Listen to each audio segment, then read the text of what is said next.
This channel does not promote any violent, harmful, or illegal activities. All content provided by this channel is meant for an educational purpose only. বহিরাগত কাউকে ভোটের ticket দেওয়া যাবে না এমনই দাবি জানিয়ে পোস্টার পড়ল বাঁকুড়ার তালডাংরায় বিজেপির পার্টি অফিসে। পোস্টারে তপশিলি জাতি, উপজাতি এবং পিছিয়ে পড়া শ্রেণীর মানুষদের বঞ্চিত করার অভিযোগ। এই ঘটনায় তুমুল রাজনৈতিক চাপানোতর শুরু হয়েছে। তৃণমূল এবং তাদের ভোট কুশলী সংস্থার বিরুদ্ধে পোস্টার দেওয়ার অভিযোগ আনছে বিজেপি। যদিও সব অভিযোগ উড়িয়ে এর পিছনে বিজেপির গোষ্ঠী কুমদলকেই দায়ী করেছে বাংলার শাসক দল। শক্তিশালীভাবে তৃণমূল কংগ্রেসের সঙ্গে লড়াই করতে মাঠে নেমেছে, আর এতেই ভয় পেয়েছে তৃণমূল কংগ্রেস এবং তার আইপ্যাক বাহিনী। আর তাই তারা এখন নিজেদের যে ধরনের সমস্যা, সেই সমস্যা মতো করে বাকি অন্য পার্টিতেও সমস্যা তৈরি হোক, আর তাই তার জন্য তারা এখন চারদিকে পোস্টার শুরু করেছে এই ধরনের। এতে করে কোনো লাভ হবে না। তৃণমূল কংগ্রেস 26-এর বিধানসভা নির্বাচনে তাদের পরাজয় নিশ্চিত। আর ভারতীয় জনতা পার্টির যে সাংগঠনিক শক্তি, আমাদের যে সংঘবদ্ধতা, তাতে তারা কোনো রকমই চিড় ধরাতে সক্ষম হবে না। পোস্টার পড়েছে, কখন পড়লো? রাতে পড়েছে। হ্যাঁ, আপনারা কখন দেখলেন? সকালবেলা দোকান খুলতে এসে কি দেখলেন?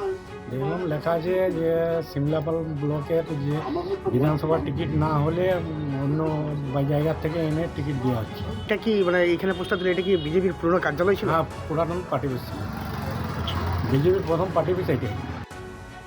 নির্বাচনের আবহে আবারও কালীগঞ্জে উদ্ধার সকেট বোমা। মোলান্দি দক্ষিণ পাড়ায় পেয়ারা বাগান থেকে উদ্ধার 2টি সকেট বোমা। সরষে ক্ষেতের পাশ থেকে উদ্ধার হচ্ছে আরো 3টি বোমা। এলাকা থেকে সব মিলিয়ে 5টি সকেট বোমা উদ্ধার করেছে মীরা ফাঁড়ির পুলিশ। গত বছর আপনাদের মনে থাকবে কালীগঞ্জ বিধানসভা উপনির্বাচনে তৃণমূল কংগ্রেসের বিজয় মিছিলে বোমাবাজির ঘটনায় মৃত্যু হয় ছোট্ট তামান্নার। আবারও একটা বিধানসভা ভোট, আর তার আগে বোমা উদ্ধারে আতঙ্কিত কালীগঞ্জের বাসিন্দারা। গতকাল কল্যাণী বিশ্ববিদ্যালয় ক্যাম্পাস থেকে বোমা উদ্ধার হয়েছিল, আর নির্বাচনের আবহে আবারও কালীগঞ্জ থেকে সকেট বোমা উদ্ধারের ঘটনায় চাঞ্চল্য ছড়িয়েছে। আমার এমনই আতঙ্ক হয়ে গেছে যে আবার হয়তো কোন তামান্না যাবে, আবার হয়তো কোন মায়ের কোল খালি হবে, আবার সে ভোট আসছে, ভোটের আগে আবার বোমা যাচ্ছে, তো আবার কোন মায়ের কোল খালি হবে। তাই আমি প্রশাসনের কাছে অনুরোধ করে বলবো যে আর যত বোমা আছে উদ্ধার হোক। দোকানের পাশে একটা পেয়ারা বাগান আছে, এই পেয়ারা বাগানের পাশে দুটো বোমা নাকি পড়ে আছে, সেটা দেখলাম। পুলিশ এসেছিলো, পুলিশ এসে ওগুলো নিষ্ক্রিয় করার জন্য ওরা সব ছবি তুলে নিয়ে যায়। হ্যাঁ, এই সঙ্গে আর ওইদিকে দুটো পড়ে আছে, এই পর্যন্ত আমরা জেনেছি। অবশ্যই আতঙ্ক, কারণ এখানে যদি কোনো রকমের একটা কিছু ঘটনা ঘটে যায় তাহলে। অশোক দিকদার বিধানসভায় গ্রাম পঞ্চায়েত হাতছাড়া হলো বিজেপি। ময়না ব্লকের গজিনা গ্রাম পঞ্চায়েতের দখল নিল তৃণমূল। বিজেপি ছেড়ে তৃণমূলের যোগ পঞ্চায়েত প্রধান এবং সদস্যের। শতাধিক কর্মীও বিজেপি ছেড়ে তৃণমূলের যোগ।